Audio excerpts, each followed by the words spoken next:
Hey, what's up guys? Mike here.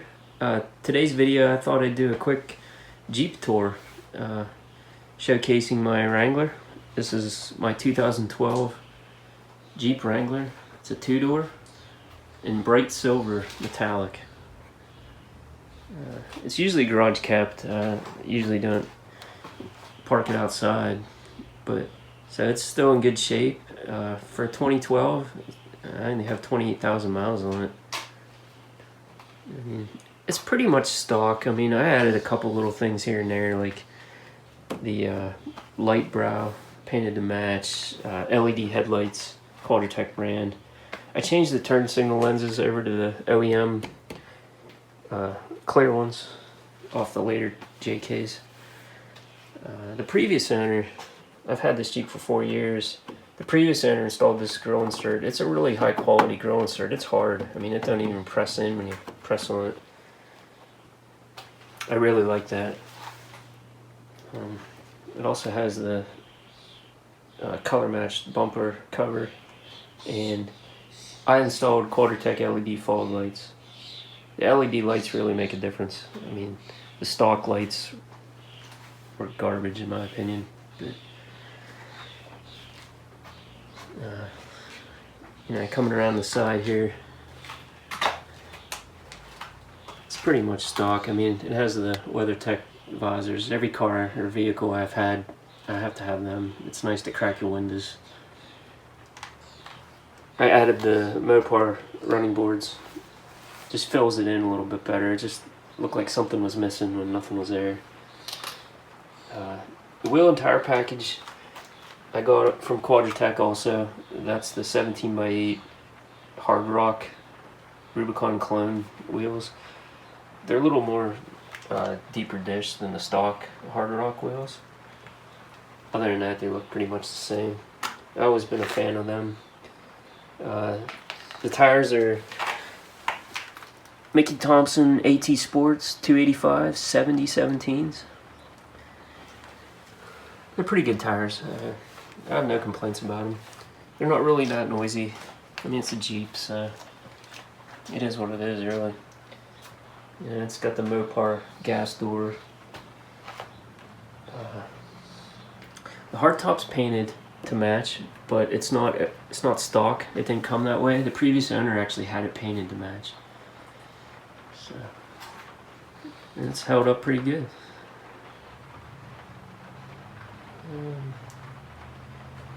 Yeah, I got the full-size matching spare. So when I ordered the wheels and tires, I got all 5 of them. Added the hitch, which I've never used, but it's good to have it if you need it.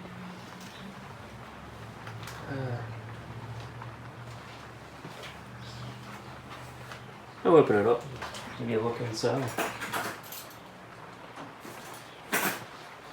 It's got power locks and power windows as well, which is good to have. I mean, beats reaching over the seat and roll down windows and stuff. It's an automatic. I know a lot of people frown upon that in a Jeep, but I prefer the automatic. It's just easier when you're driving around town, sitting in stop and go traffic, which is mostly what my driving is. I rarely drive on the highway. Everything, my work, everything's close by. So I used to drive sticks all the time, and it gets old holding the clutch in and all the red lights and whatnot. It has the base radio. There's nothing fancy at all about it, except it has an auxiliary port, which I kind of made this cell phone mount. This is actually a CB mic mount, which I had a separate cell phone mount that I screwed to it. It works perfectly. You just put my phone in there and then plug the aux cable in, which is the lightning to 3.5mm. And it works good. I did upgrade the speakers. I have the Kicker Mopar upgraded speakers in. That was one of the first upgrades I did. They sound pretty good, especially with the stock radio. I mean, there's no sub or nothing, but it definitely has some bass to it. There's only 28,000 miles on it, so the seats and everything are still in excellent condition. Yeah, I mean I added a what do you call it? Dash camera. I think every vehicle should have one of them. It's excellent, peace of mind. If you would happen to get in an accident or somebody pulls out in front of you or something, yeah, it's real good to have. And it's wired in through the fuse box. I have the wire tucked under the plastic trim, running down through the firewall over to the fuse box. That way it's not hogging up my cigarette lighter, which I rarely use, but at least it's there if I need it. I added these under dash lights, floorboard lights, whatever you want to call them. I just wired them into the dome light circuit. It was pretty easy to install. I picked them up at Walmart. I think it really adds to the look, and it helps at night too when you're getting in and out. And an LED bulb in the dome light. The back seat's pretty cramped. I mean, nobody ever sits back here. It's a two-door Wrangler, so there's not much storage space unless you take the seat out, which is a pain. So I usually just fold it up, fold and tumble if I need the space. Yeah, it has the Sill Guards too. I think these are extra. I didn't install these, previous owner did. Yeah. I believe the front windows are tinted a little more than the factory. Previous owner did that as well. He also added a nice touch, which is like a red pinstripe across the top. You can see the seam. Like this was the original black hardtop. They didn't when he had it painted. He didn't paint it the whole way up onto the roof. He stopped it there, and then he added a red pinstripe. Kind of gives it a custom look. You don't see Jeeps like this. So either the hardtop's all black or the whole entire thing's body color, including the roof. So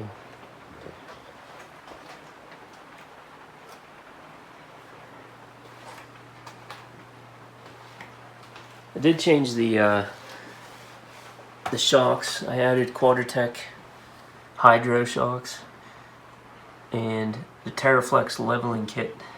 So it has 2 inches in the front and 1 in the back, just to get rid of that factory rake, they call it. I did that when I installed the wheels and tires, just to give it a little better stance. I think it helps. It's pouring down rain today, or I would have had this outside.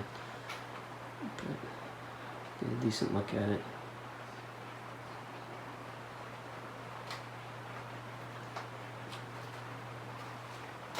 One thing I'm not crazy about though, even though it's garage kept, the hinges are starting to bubble rust, as you can see.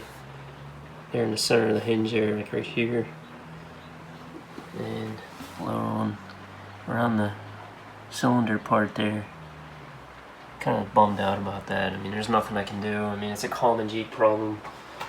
And the other side's doing the same thing. So, but the hood hinges, I believe, are okay, which is odd. I'm not sure.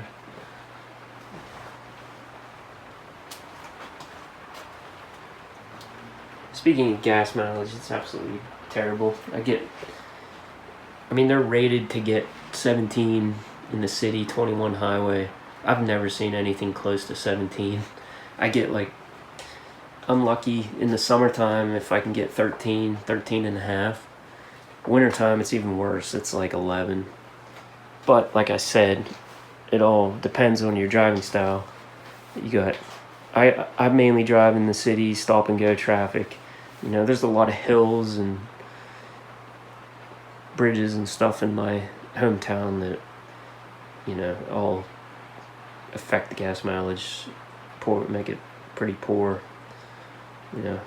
And temperature's cold in the wintertime with winter blend gas, and so. But it's a Jeep. It's not, it's not made for gas mileage. So. Yeah, that's pretty much all there is to say that I can think of right now. Might make some more videos in the future about the Jeep.